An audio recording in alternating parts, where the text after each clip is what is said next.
قرآن مجید میں اللہ سبحانہ تعالیٰ نے اس عشرے کی، ان دنوں کی قسم کھائی ہے، والفجر ولیال عشر، قسم ہے فجر کی اور 10 راتوں کی، اور اس قسم کے اندر حل فی ذالک قسم لذی حجر، کیا اس میں عقل مندوں کے لیے کوئی گواہی ہے، کوئی قسم ہے؟ یعنی اس قسم کے اندر، یعنی ان دنوں کے اندر ایک خاص اہمیت ہے۔ اسی لیے اکثر مفسرین کے نزدیک لیال عشر سے مراد ذوالحج کی ابتدائی 10 راتیں ہیں۔ اللہ تعالیٰ نے ان 10 دنوں میں اپنے ذکر کا خاص حکم دیا ہے۔ قرآن مجید میں آتا ہے وَيَذْكُرُ اسْمَ اللَّهِ فِي أَيَّامٍ مَّعْلُومَاتٍ، اور معلوم دنوں میں اللہ تعالیٰ کا نام یاد کریں، یعنی کثرت سے اللہ کا ذکر کریں۔ تو ان 10 دنوں میں کیے جانے والے اعمال اللہ تعالیٰ کو دیگر دنوں کی نسبت زیادہ محبوب ہیں۔ تو جو چیز اللہ تعالیٰ کو محبوب ہو وہ پھر ہمیں بھی محبوب ہونی چاہیے۔ تو اللہ سبحانہ تعالیٰ کو کیا پسند ہے، کس چیز سے محبت ہے، کیا چیز اس کو اچھی لگتی ہے؟ ان دنوں میں کیے جانے والے نیک اعمال، یعنی آئندہ کے دنوں میں جو آپ اچھے عمل کریں گے، وہ عمل اگرچہ آپ سال کے باقی دنوں میں بھی کرتے ہیں، لیکن ان دنوں میں کرنے سے وہ کام اللہ تعالیٰ کو زیادہ پیارا ہوتا ہے۔ تو والذین آمنوا اشد حبا للہ، ایمان والے اللہ سبحانہ تعالیٰ سے شدید محبت رکھتے ہیں۔ جب اللہ سے محبت رکھتے ہیں تو پھر اس کی علامت اور نشانی کیا ہے، اس کی دلیل اور گواہی کیا ہے کہ واقعی ہم اللہ تعالیٰ سے محبت رکھتے ہیں؟ ہم ان کاموں سے بھی محبت رکھتے ہیں، ان دنوں سے بھی محبت رکھتے ہیں، ان جگہوں سے محبت رکھتے ہیں، ان راتوں سے محبت رکھتے ہیں جن سے اللہ سبحانہ تعالیٰ محبت رکھتے ہیں۔ یعنی ہم ہر اس چیز سے محبت کرتے ہیں جس سے اللہ تعالیٰ محبت کرتا ہے۔ تو اللہ سبحانہ تعالیٰ ان 10 دنوں میں کیے ہوئے نیک اعمال سے محبت رکھتا ہے۔ تو گویا کوئی بھی آپ اچھا کام کریں گے تو دل ہی دل میں خوش بھی ہو رہے ہوں گے کہ اللہ سبحانہ تعالیٰ کو میرا یہ عمل پسند آ رہا ہوگا اور یہ کام میں خالصتاً اللہ سبحانہ تعالیٰ کے لیے کر رہی ہوں۔ تو ارشاد ہے قسم ہے فجر کی اور 10 راتوں کی، اور جفت کی اور طاق کی، یعنی ایون اور آڈ کی، اور رات کی جب وہ چلتی ہے، یعنی ہر رات آتی ہے، اور اسلامی کیلنڈر ویسے بھی رات سے شروع ہوتا ہے جب چاند نظر آ جاتا ہے۔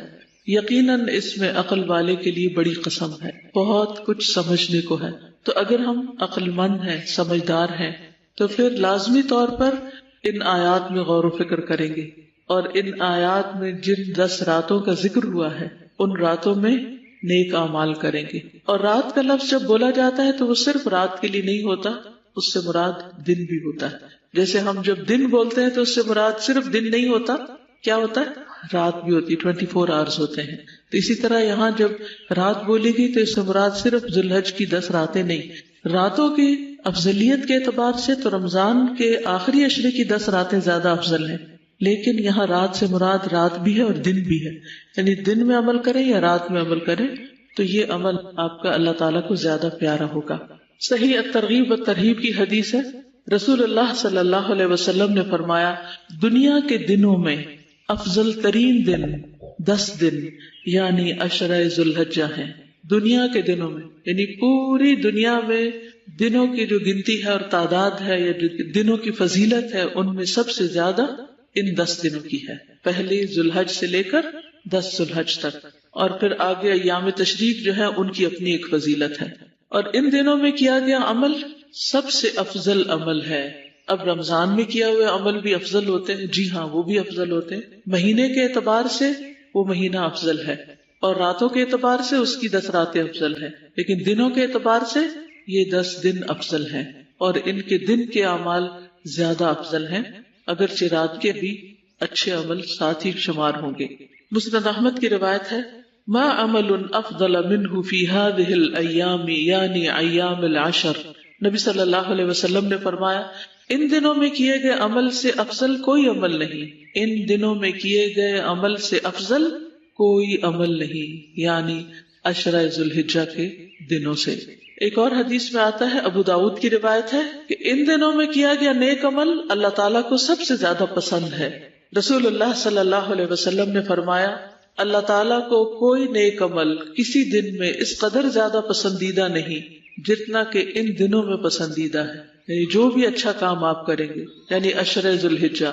صحابہ نے کہا اے اللہ کے رسول کیا جہاد فی سبیل اللہ بھی نہیں؟ کیونکہ کرنے کے کاموں میں سب سے افضل کام اللہ کے راستے میں نکلنا ہے۔ آپ نے فرمایا نہیں، جہاد فی سبیل اللہ بھی نہیں، مگر جو شخص اپنی جان اور مال لے کر نکلا ہو پھر کچھ واپس نہ لایا ہو، یعنی جو اپنی جان بھی دے دے اور اس کا گھوڑا بھی شہید ہو جائے اور وہ خود بھی چلا جائے، یعنی سب کچھ اللہ کے راستے میں لٹا دے، اس کا عمل بہرحال سب سے بہتر ہے۔ لیکن ادروائز باقی جو کچھ بھی لوگ اچھے اچھے کام کر رہے ہیں ان سب کاموں میں ان دنوں میں کیے ہوئے کام اللہ کو پیارے ہیں۔ پھر اسی طرح صحیح ترغیب و ترہیب کی ایک اور حدیث میں آتا ہے ما من عمل ازکا عند اللہ، پیچھے تو احب الی اللہ آتا ہے اور یہاں ازکا ولا اعظم اجرا من خیر یعملہ فی اشہر الاضحی۔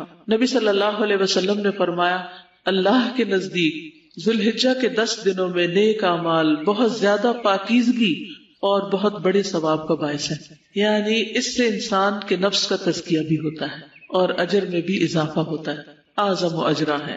صحیح ترغیب و ترہیب کی ایک اور حدیث سے پتہ چلتا ہے نبی صلی اللہ علیہ وسلم نے فرمایا اللہ تعالیٰ کے نزدیک عشرہ ذوالحجہ کے دنوں سے بہترین دن کوئی نہیں۔ ایک آدمی نے عرض کیا اے اللہ کے رسول صلی اللہ علیہ وسلم، کیا یہ افضل ہے یا ان کی گنتی کے برابر اللہ کے راستے میں جہاد کرنا، یعنی 10 دفعہ جہاد میں جانا، یہ دن افضل ہے یا ان کی گنتی کے برابر اللہ کے راستے میں جہاد کرنا؟ تو آپ نے فرمایا ان کی گنتی کے برابر اللہ کے راستے میں جہاد کرنے سے بھی زیادہ افضل ہے، یعنی ایک دفعہ نہیں 10 دفعہ اگر کوئی جہاد کے لیے جائے تو اس سے بھی زیادہ افضل ہے کہ انسان ان 10 دنوں میں کوئی نیک کام کرے۔ اسی لیے ہم دیکھتے ہیں کہ صحابہ کرام ان دنوں میں انتھک محنت کرتے تھے، انتھک محنت۔ سعید بن جبیر ذی الحجہ کے 10 دن داخل ہونے کے بعد عبادت میں بہت زیادہ کوشش کرتے تھے، حتیٰ کہ وہ اتنی محنت کرتے کہ لگتا کہ وہ اس کی قدرت نہیں رکھتے، یعنی جتنا ان کا بس چلتا اتنے نیک کام کرتے، ہر طرح کے نیک کاموں میں خوب محنت کرتے تھے۔ تو اس لیے آنے والے 10 دنوں کو معمولی نہ سمجھیں، ان کی قدر کریں۔ ہمیں نہیں معلوم کہ آئندہ سال یہ دن ہماری زندگی میں آتے ہیں یا نہیں آتے، اس لیے آج سے پلان کر لیں کہ ہم نے اگلے 10 دن کیا کرنا ہے۔ اب ان دنوں میں کرنے کے کام جو ہیں اس کے لیے آپ کے پاس یہ پیمفلٹ ہے، یہ آپ کے لیے بھی ہے اور دوسروں کے لیے بھی ہے۔ کم از کم 10 لوگوں، آئندہ 10 دنوں میں کم از کم 10 لوگوں کو آپ ان 10 دنوں کی فضیلت ضرور بتائیں، شکرانے کے طور پر اس کام کو کریں۔ تو ان 10 دنوں میں کرنے کے کام کیا ہے؟ نمبر 1 نماز ہے۔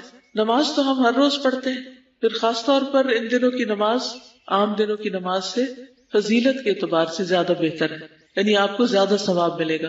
نماز پڑھتے وقت آپ کا احساس کیا ہو کہ مجھے اس کا زیادہ ثواب مل رہا ہے، اس لیے مجھے شوق اور ذوق کے ساتھ اور پورے جذبے اور محبت کے ساتھ نماز ادا کرنی، اور اس میں اول وقت میں نماز ادا کریں، خشوع و خضوع کے ساتھ، ہر رکعت میں مختلف صورتیں پڑھیں تاکہ زیادہ سے زیادہ قرآن نمازوں میں پڑھا جا سکے۔ اشراق اور چاشت کے نوافل پڑھیں، یعنی لازم کر لیں۔ اگر عام دنوں میں آپ کو عادت نہیں تو ان دنوں میں لازم کر لیں، اس سے کیا ہوگا انشاءاللہ باقی سال میں پڑھنے کی عادت پڑ جائے گی۔ یہ مواقع آتے ہی اس لیے تاکہ جن نیک کاموں میں ہم پیچھے رہتے جا رہے ہیں ان میں ہم مزید کوشش کر کے اچھی عادات ڈال لیں۔ یہ بار بار چانسز اللہ تعالیٰ رمضان کے اور ذوالحجہ کے اسی لیے ہمیں عطا کرتے ہیں۔ پھر تہجد میں طویل قرات کرنا، اگر آپ کو صورتیں یاد ہیں، یا دیکھ کے پڑھنا۔ مردوں کا جماعت کے ساتھ نماز ادا کرنا۔ نماز کے بعد دوسرا اہم کام روزہ ہے۔ 9 ذوالحجہ کا روزہ رکھنا خصوصی طور پر، کیونکہ وہ 2 سال کے گناہوں کی معافی کا ذریعہ ہے۔ اس کے علاوہ بھی اگر ہو سکے تو پورا عشرہ جو ہے 10ویں دن تو خرید ہوگی، لیکن 9 دن اگر سارے روزے رکھ لیں تو بہت ہی اچھے ہیں، کیونکہ ان روزوں کا ثواب عام دنوں کے روزوں سے زیادہ ہوگا۔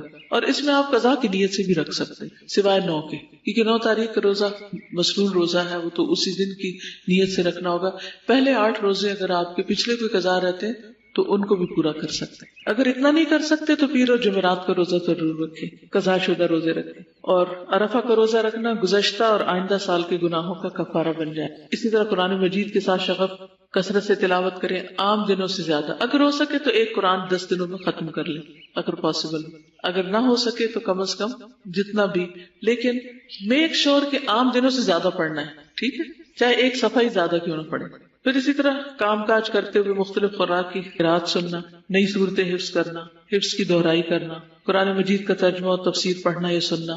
آپ لوگ تو ماشاءاللہ پہلے ہی کام کر رہے ہیں، لیکن ظاہر ہے کہ عشرہ صرف آپ لوگوں کے لیے نہیں، باقی سب مسلمانوں کے لیے بھی ہے، تو ان کو بھی اس طرف راغب کریں کہ مثلاً ان کو آپ سجیسٹ کر سکتے ہیں کہ ان دنوں میں ایک دن سورت یاسین کا سن لیں، ایک دن سورت الرحمن سن لیں، ایک دن سورت الملک سن لیں، ایک دن سورت الحجرات سن لیں. تو 10 دنوں میں اگر 10 صورتیں وہ ترجمہ تفسیر سے سن لیتے ہیں، اس سے کیا ہوگا؟ ان کے علم میں اضافہ ہوگا اور نیکی کے کاموں کا شوق پیدا ہوگا. پھر معنی پر غور و فکر اور دوسروں تک قرآن کا پیغام پہنچانا.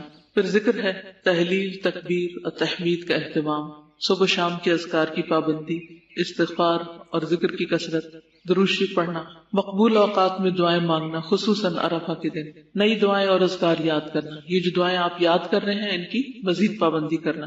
ہر ایک کے پاس ایاک نستعین اور دعا کیجیے، اور یہ جو دعاؤں کی کتابیں ہونی چاہیے اور ریڈی ہونی چاہیے، جس وقت بھی جو موقع ملے فوراً نکال کے اپنی دعائیں مانگ سکتے ہیں. پھر صدقہ و خیرات، ہر روز کچھ نہ کچھ ضرور صدقہ کریں، چاہے چھوٹی سے چھوٹی اماؤنٹ ہو، لیکن ڈیلی صدقہ کریں. کوئی ایک دن نہ جائے، کیونکہ ان دنوں میں جو صدقہ کریں گے وہ پورا سال صدقہ کرنے سے زیادہ افضل ہے، تو اور زیادہ خیر و بھلائی کا باعث ہوگا. زکوٰۃ کی ادائیگی کا اہتمام کریں اگر آپ کی ڈیو ہے.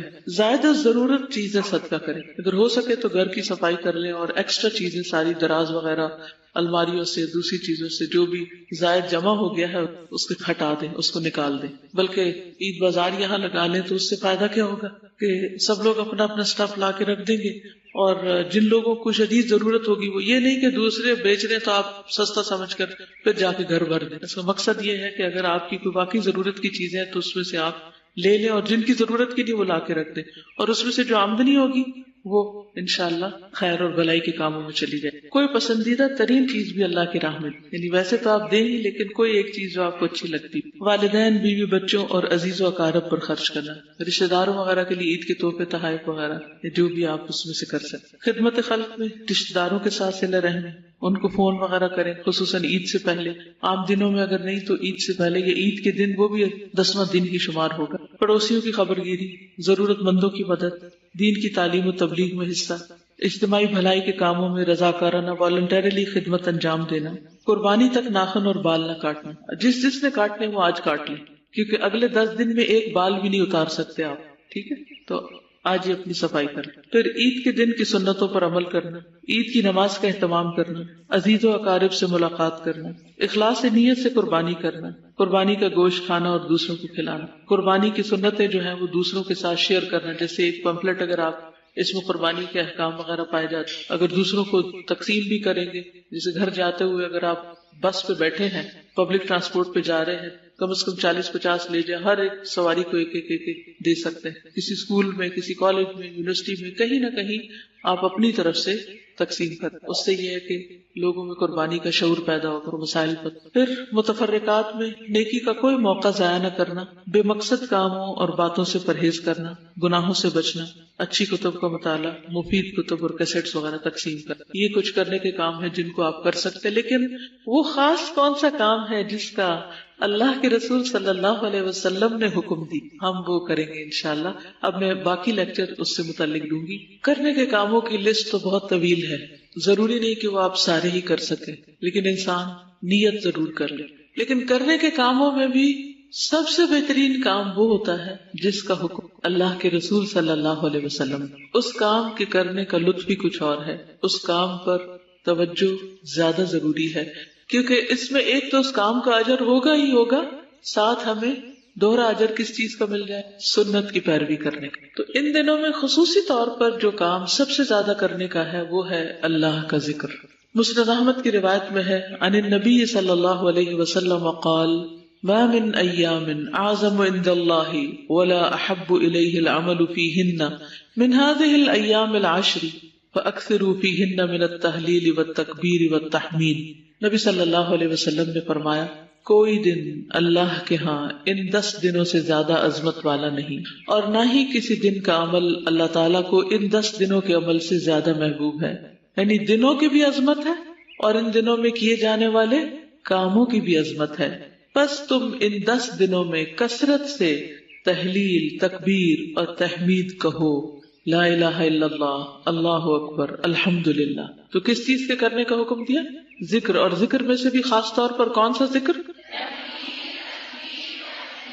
شابش. تحلیل، تکبیر، تحمید. تحلیل کا مطلب ہے لا الہ الا اللہ کہنا، تکبیر کا مطلب ہے اللہ اکبر کہنا، تحمید کا مطلب ہے الحمدللہ کہنا۔ تو ان دنوں میں ذکر اللہ تعالیٰ کو بہت محبوب ہے۔ ویسے بھی اللہ کا ذکر سب سے بہترین چیز ہے، وَلَذِكْرُ اللَّهِ اکبر۔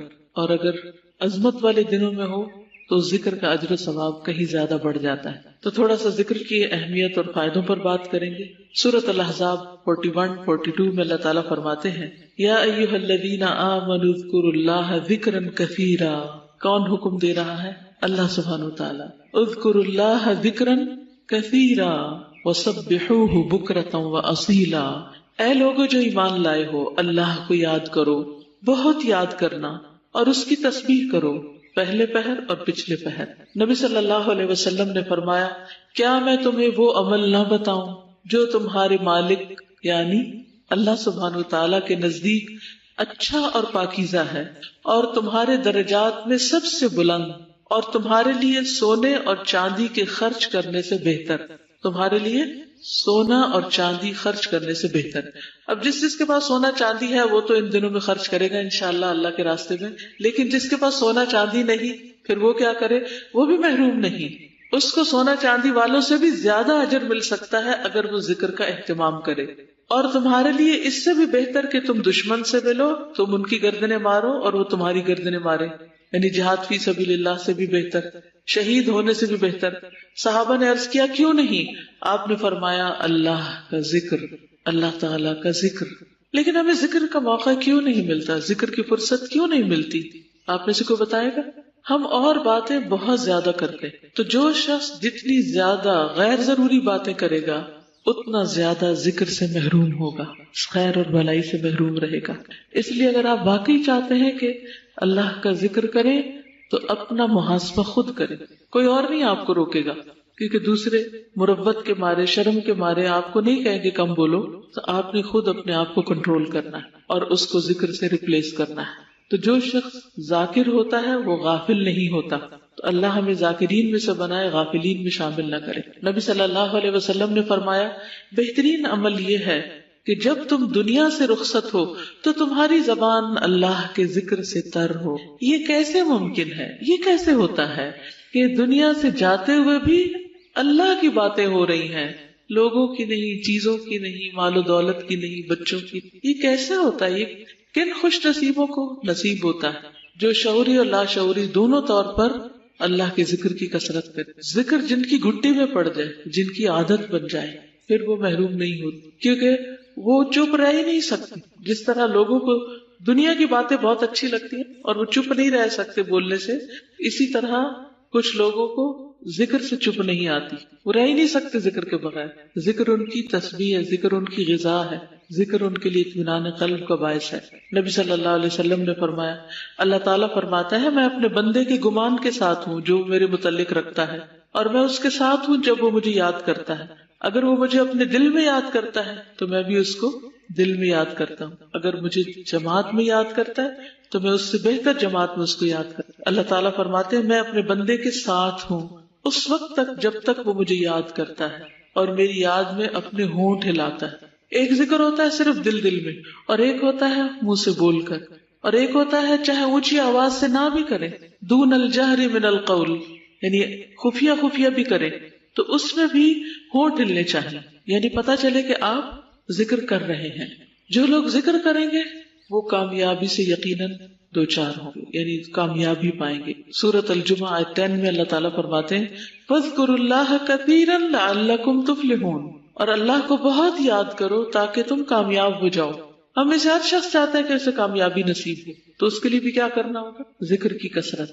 پھر اسی طرح ذکر میں زندگی ہے، جو شخص ذکر کرتا ہے اس کا دل زندہ ہوتا ہے، وہ زندوں میں سے ہے، اور جو ذکر نہیں کرتا وہ گویا مردوں میں سے ہے۔ یعنی حدیث میں واضح طور پر بخاری میں بتایا گیا کہ اس شخص کی مثال جو اپنے رب کو یاد کرتا ہے اور اس کی جو یاد نہیں کرتا زندہ اور مردہ جیسی ہے۔ تو جب دل مردہ ہونے لگے، جب دل بے چین ہونے لگے، جب دل پر بوجھ آنے لگے، جب دل میں طرح طرح کے وسوسے آنے لگے، جب دل خراب ہونے لگے، جب دل غمگین ہو، ہرٹ ہو، جب دل فکر مند ہونے لگے تو ان سب بیماریوں کا علاج کیا ہے، ان سب علتوں کا علاج کیا ہے؟ اللہ کا ذکر. کثرت سے کریں، صرف ذکر نہیں کریں، کثرت سے کریں حتیٰ کہ وہ کیفیت سبسائڈ ہو جائے، دور ہو جائے، اور یقینی طور پر دور ہو جائے گی، کیونکہ الذین آمنوا وتطمئن قلوبهم بذکر اللہ، جو لوگ ایمان لاتے ہیں ان کے دل اللہ کے ذکر سے مطمئن ہو جاتے ہیں، وہ ٹھیک ہو جاتے ہیں، شفایاب ہو جاتے ہیں، کوئی صدمہ نہیں رہتا. الا بذکر اللہ تطمئن القلوب، خبردار اللہ کے ذکر سے دل مطمئن ہوتے ہیں. پھر اسی طرح شیطانی حملے کم ہوتے ہیں.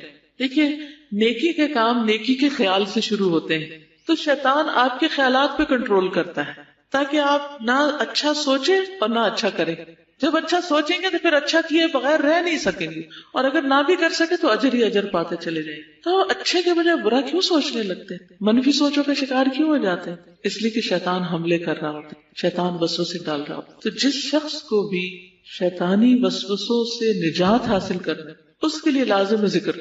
دنیا کی کوئی کمپنی ایسی دوا نہیں بنا سکی کہ جس سے شیطانی وسوسوں کا علاج ہو سکے، کہ آپ کوئی ٹیبلٹ کھا لیں اور آپ کو وسوسے آنے بند ہو جائیں، یا اپنے جن خیالات سے آپ سب کوفت میں آتے ہیں. ہم سب جانتے ہیں نا کہ بعض اوقات ہمارے ذہن میں ایسی سوچیں آنے لگتی ہیں جن سے ہم خود بھی تنگ ہوتے ہیں. آپ کے ساتھ ایسا کبھی ہوا؟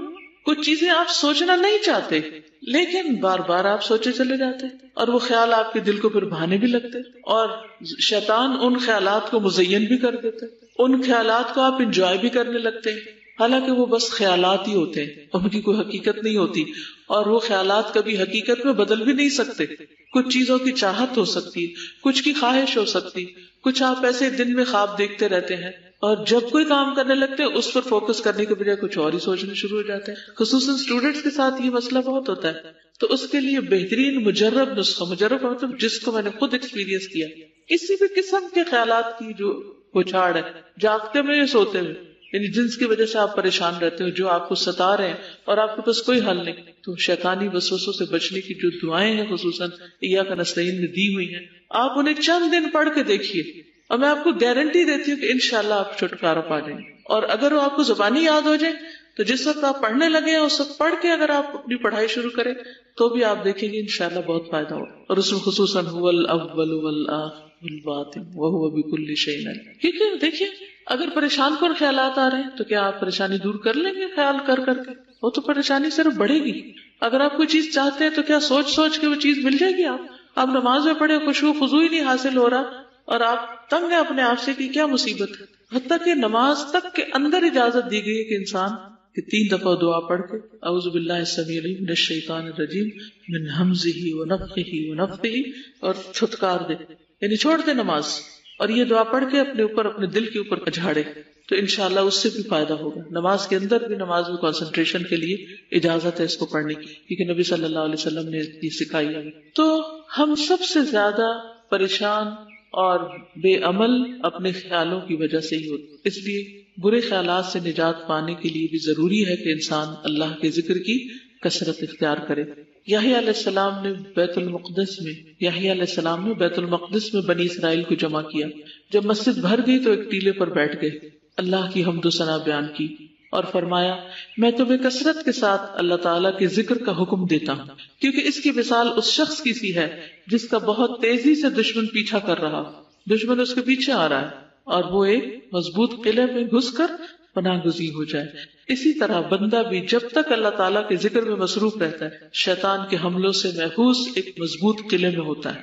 پھر اسی طرح کچھ اوقات بھی ہیں جن میں انسان اگر ذکر کرتا ہے تو اس ذکر کا اپنا فائدہ بھی ہوتا ہے، لیکن اس کے فضائل بہت زیادہ ہے، اس کا اجر بہت زیادہ ہے، ملٹی پلائی ہو جاتا ہے اجر.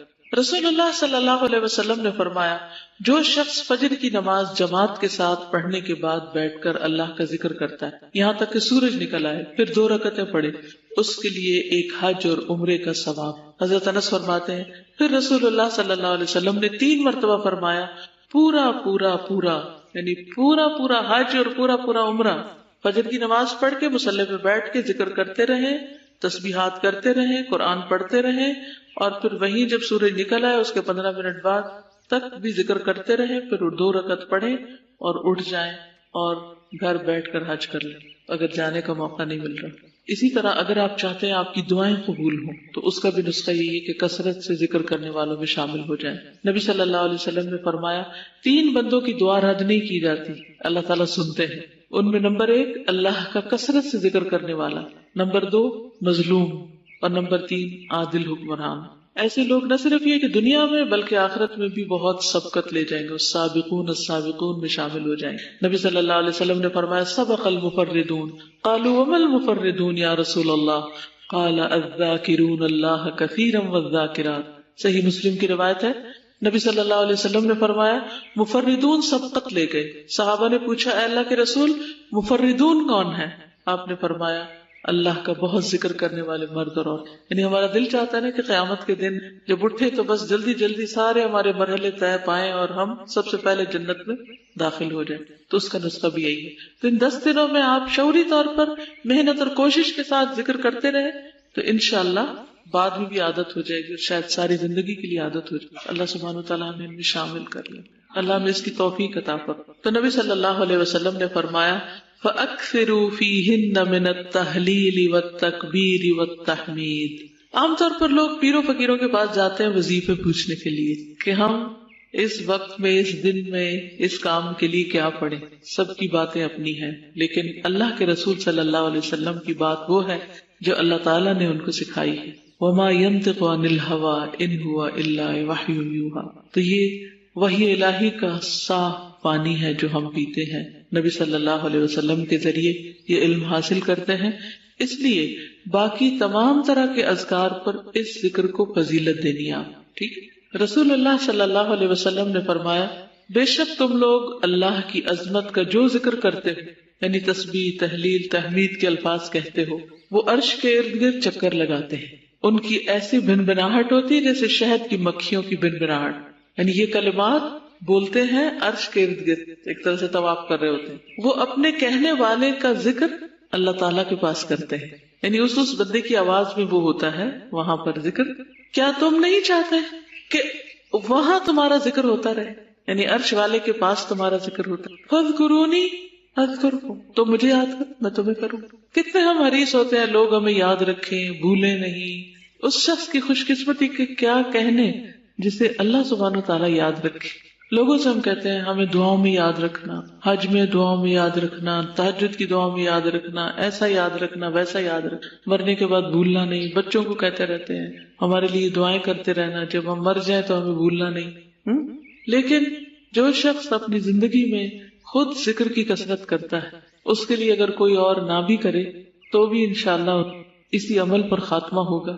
یعنی مرتے وقت ہم اور کیا کر سکتے ہیں؟ بتائیے کیا کام کر سکتے ہیں مرنے کے بعد؟ کچھ بھی تو نہیں کر سکتے. اللہ کا ذکر کر سکتے ہیں. اور اگر زبان بھی نہیں چلتی، کیونکہ آپ کو پتا ہے کہ بعض سٹروکس ایسے ہوتے ہیں یا بعض اٹیک ایسے ہوتے ہیں کہ جن میں زبان چلتی ہی نہیں، زبان کچھ نہیں بول سکتی. بعض مریض ایسے ہوتے ہیں کہ فوتگی سے پہلے ان کی زبان بند ہو جاتی، لیکن اس وقت بھی کان اللہ کا ذکر سن سکتے ہیں. مگر افسوس کی بات یہ کہ لوگ بیماروں کے پاس، لوگ مرنے والوں کے پاس کھڑے ہو کر وہ دنیا کی باتیں کرتے ہیں، اس نے کیا کھایا، کیا پیا، کون آیا، کون نہیں آیا، وہ فلاں تو آیا ہی نہیں، اس کو تو پتہ ہی نہیں، اس کو یہ بتا دو، اس کو وہ کر دو.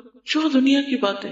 اتنا افسوس ہوتا ہے مجھے. کئی دفعہ ایسے مریضوں کو وزٹ کرنے کا اتفاق ہوا ہے کہ جو اپنے آخری دموں پر ہوتے ہیں، لیکن لوگ نہیں رحم کرتے ان کے قریب بھی اپنی باتیں کرنے سے.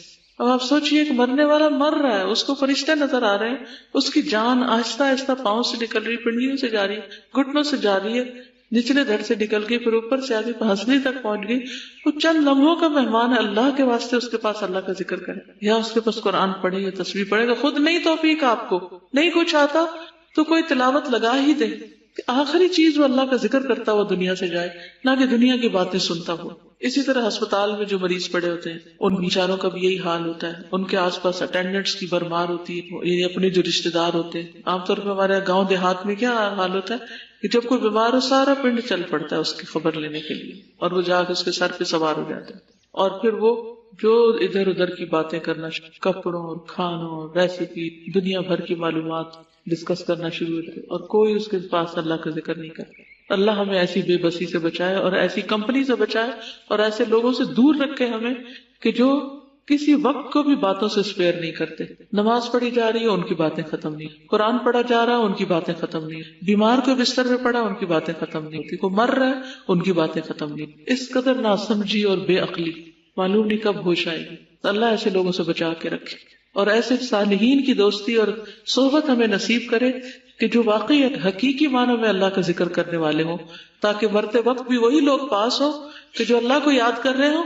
اور اگر بولنے کی سکت نہ بھی رہے تو کم از کم کان سن کر دل میں اللہ کو یاد کرتے ہوئے دنیا سے رک سکتے. تو رسول اللہ صلی اللہ علیہ وسلم نے فرمایا اللہ کے نزدیک سب سے زیادہ محبوب 4 کلمات ہیں, سبحان اللہ والحمد للہ ولا الہ الا اللہ واللہ اکبر. اور تمہیں اس میں سے کسی بھی کلمے سے شروع کرنا نقصان نہ دے گا, یعنی چاہے الحمدللہ پہلے کہہ دو, چاہے سبحان اللہ پہلے کہہ دو, چاہے لا الہ الا اللہ پہلے کہہ دو, چاہے اللہ اکبر پہلے کہہ دو, ترتیب کوئی بھی ہو سکتی, لیکن اصل فائدہ اس تسبیح کا. رسول اللہ صلی اللہ علیہ وسلم نے فرمایا سبحان اللہ والحمد للہ ولا الہ الا اللہ واللہ اکبر کہنا میرے نزدیک ہر اس چیز سے زیادہ محبوب ہے جس پر سورج طلوع ہوتا ہے. کس کس چیز پہ سورج نکلتا ہے؟ باغات ہوں, پہاڑ ہوں, سمندر کی وسعتیں ہوں, ریت کے ذرات ہوں, انسانوں کی خلقت مخلوق ہو, جانور ہو, بھیڑے ہوں, بکریاں, سونے چاندی کے انبار ہوں, کچھ بھی جس چیز پہ سورج طلوع ہوتا ہے ان سب سے زیادہ قیمتی, ان سب سے زیادہ محبوب اللہ کے نزدیک یہ کلمہ